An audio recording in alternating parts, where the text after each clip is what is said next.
যোনটো শনি মন্দিৰৰ ওচৰত যোনটো নাকাটো মাৰি আছিলে পুলিচে, তো মানে তাতে মোক ৰখাইছিলে। এনেই নৰ্মেলি মানে তাতে আমাক নৰ্মেলি ডেলিভাৰী এজেণ্টবিলাকক যাবই দিয়ে বাহিৰত, মানে সেইফালে পাৰ হৈ যাব দিয়ে। তো ময়ো তেনেকৈ ভাবিছিলোঁ নৰ্মেলি তেনেকৈ কৈছে বুলি, কিন্তু কিবা এটা চিৰিয়াছ ইছ্যু চলি আছে, অলৰেডি ৰাইজিং ডে আহি আছে বুলি কৈছে আলফাৰ সেইকাৰণে।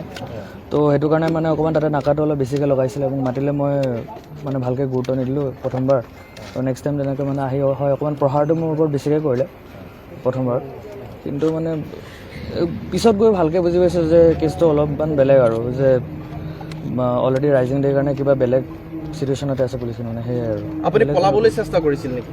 পলাবলৈতো মই চেষ্টা কৰা মানে পলাবলৈ কি আৰু, এনেই আমাৰ নো এণ্ট্ৰি থাকিলে আমি পিছে যাওঁ ন, সেনেকৈ আৰু নৰ্মেলি আমি ওলাই গৈছিলোঁ আৰু সেইটোৱে।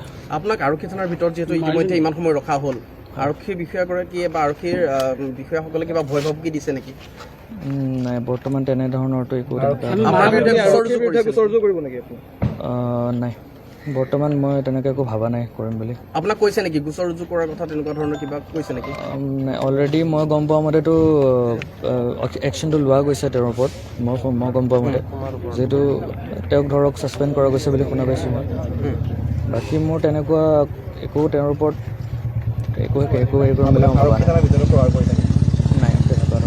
আজি কিমানমান সময়ত হৈছিলে? মূল ঘটনাটো কেতিয়া হৈছিল? এইটো আপোনাৰ ধৰক 6:30 পৰা 7 মানৰ ভিতৰত হৈছিলে। এতিয়াতো 11:30 বাজি গ'ল, 5 ঘণ্টা ধৰি আপোনাক বহুৱাই ৰাখিলে থানাত। কি হৈছিলে মাজৰ সময়খিনি? কি ভিতৰত প্ৰহাৰ কৰা বুলি কৈছে, যে বাহিৰতো প্ৰহাৰ কৰিছে, ভিতৰতো আপোনাক প্ৰহাৰ কৰা বুলি কৈছে, সঁচা নেকি এইটো? মানে এতিয়া ধৰক কথাটো এইটো, যিহেতু অলৰেডি আণ্ডাৰ প্ৰেছাৰত আছে, যোৱাবাৰ যেনেকৈ 15 আগষ্টত কিবা বম হেৰি কৰা বুলি কৈছিলে, আৰু এইবাৰ মই নৰ্মেলি তেনেকৈ আচলতে পাৰ হৈ যাব নালাগিছিলে, মোক ৰখিব গৈছিলে, মই ৰখিব লাগিছিলে। তালাচী বাৰু লোৱা যাব, কাৰণ অলৰেডি মই ছাছপেক্ট টাইপৰে ট্ৰিট হোৱা হৈছিল ন। আপুনি মানে আপোনাৰ ভুলটো স্বীকাৰ কৰিছে যে আপোনাৰ ভুল আছিল? হয়, মই মোৰ এইটো ভুল স্বীকাৰ কৰিছোঁ যে মোক ৰখাইছিলে, মই নৰখিলোঁ, কথাটো সেইটো। আপুনি শুনি ৰখা নাছিল নে আপুনি শুনাৰ পিছতো আচলতে আপুনি গুচি গৈছিল? নাই, প্ৰথমবাৰ মই শুনিছিলোঁ, কিন্তু মই ভাবিছিলোঁ চাগে নৰ্মেলি কিবা কৈছে, কাৰণ নৰ্মেলি তেনেকৈ আমাক কয়ে মানে, তাৰপিছতো হ'লেও একো নাই দে, যা ডেলিভাৰী ইয়াতে নহ'লে এক পাক ঘূৰি আহিব লগা হয় আমাৰ মানে তেনেকুৱা। তো আমাক বেছিকেলি আমাক যাব নাই, এইটো মিছা হয়। মোৰ থানাৰ ভিতৰত মোক কোনেও একো প্ৰহাৰ কৰা নাই, যিটো হৈছে চব বাহিৰতে হৈছে, আৰু অলৰেডি আপোনালোকে ভিডিঅ'টো দেখিছে।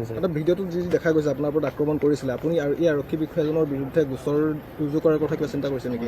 নাই, বৰ্তমান তেনেকুৱা একো মই চিন্তা কৰা নাই, একো ভবা নাই। আপুনি পঢ়ি আছে কটন বিশ্ববিদ্যালয়ত এতিয়া? মই হয়, মোৰ টাৰ্মটো বৰ্তমান কমপ্লিট হৈছে, বাট মোৰ এক্সাম আছে দুটামান দিবলৈ, তেনেকুৱা হয়। আপোনাৰ ঘৰ ক'ত? মোৰ তেজপুৰ। কিমান দিনৰ পৰা কৰি আছে কাম? মোৰ বেছি সময় হোৱা নাই, আপোনাৰ ধৰক 1.5 মাহ মানে, ধৰক 1.5 মাহ ধৰি কৰি আছোঁ।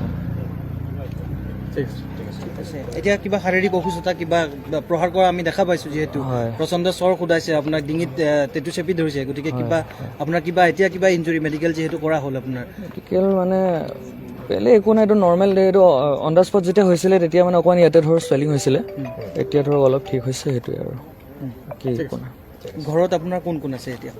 ঘৰত মোৰ মা আছে আৰু ভণ্টি। আপুনি পঢ়ি থকা দিনৰ পৰাই আপুনি কাম কৰি থকা বুলি কৈছে, আপুনি কটন বিশ্ববিদ্যালয়ত অধ্যয়ন কৰি থকাৰ লগতে সমান্তৰালভাৱে আপুনি উপাৰ্জনৰো পথ বাছি লৈছিলে, ডেলিভাৰী বয় হিচাপে আপুনি কাম কৰি আছিলে। পঢ়ি থকা দিনতে আপুনি কৰি আছে? পঢ়ি থকা দিনৰ পৰাই আচলতে সেইটো ভবা নাছিলোঁ, কিন্তু মানে ধৰক মই মানে মোৰ পৰিস্থিতিয়ে কৈছে আৰু মই কৰিছোঁ তেনেকুৱা আৰু ধৰক। আৰক্ষীৰ ফালৰ পৰা আপোনাৰ ওপৰত যিটো এই ঘটনা সংঘটিত হ'ল, এই ঘটনাটোক আপুনি অন্যায় বুলি ভাবে নে নাভাবে?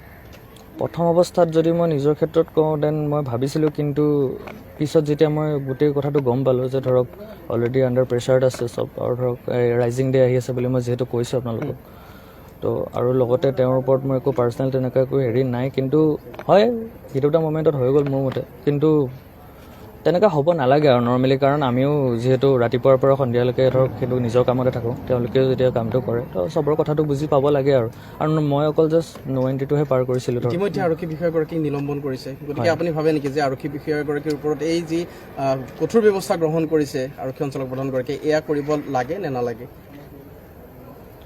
এতিয়া সেইটো কথাত ক'বলৈ গ'লে মানে তেওঁতো লগত ইমিডিয়েট ধৰক সেইটো কৰা গৈছে, কিন্তু যিহেতু অলৰেডি তেওঁ বস্তুটো পালে যেতিয়া, এইটো আৰু এক্সট্ৰাকৈ একো মই নাভাবোঁ যে আৰু কিবা যোগ্য বুলি ভাবেনে আপুনি?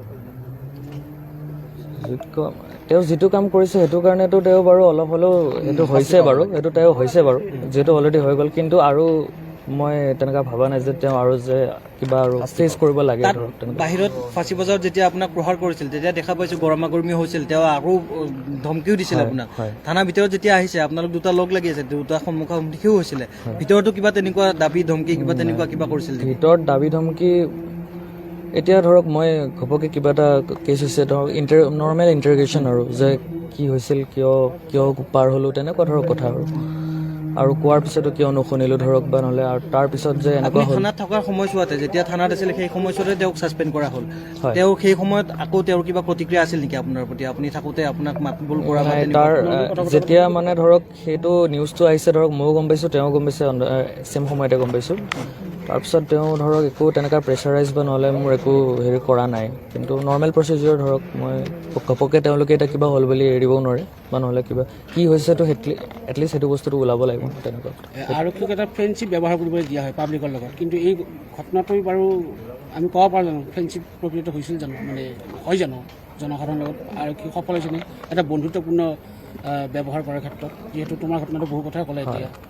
মানে নৰ্মেলি এতিয়া ধৰক আমি অন দ্য স্পট যেতিয়া ঘটনাটো হ'ল সেইটো সময়ত চাগে তেওঁ অকণমান থাকিব লাগিছিলে মেইনলি ফ্ৰেণ্ডলি, হয়, কাৰণ মানে ইমানো এগ্ৰেছিভ হোৱাটো একো হেৰি নপৰে, সেইটোৱে।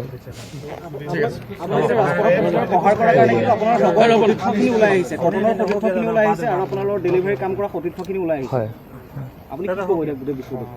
তেওঁলোকক মই ধন্যবাদেই জনাইছোঁ, কাৰণ মানে হয়, ধন্যবাদ জনাইছোঁ তেওঁলোকক সকলোকে যোনখিনিয়ে মোৰ লগত বৰ্তমান এতিয়ালৈকে খাৰা হৈ আছিলে আৰু এতিয়াও আছে ধৰক, সিহঁতৰ কাৰণে অশেষ ধন্যবাদ, কাৰণ ভবা নাছিলোঁ ধৰক তথাপিও আহিছে ধৰক। নিশ্চয়, ধন্যবাদ।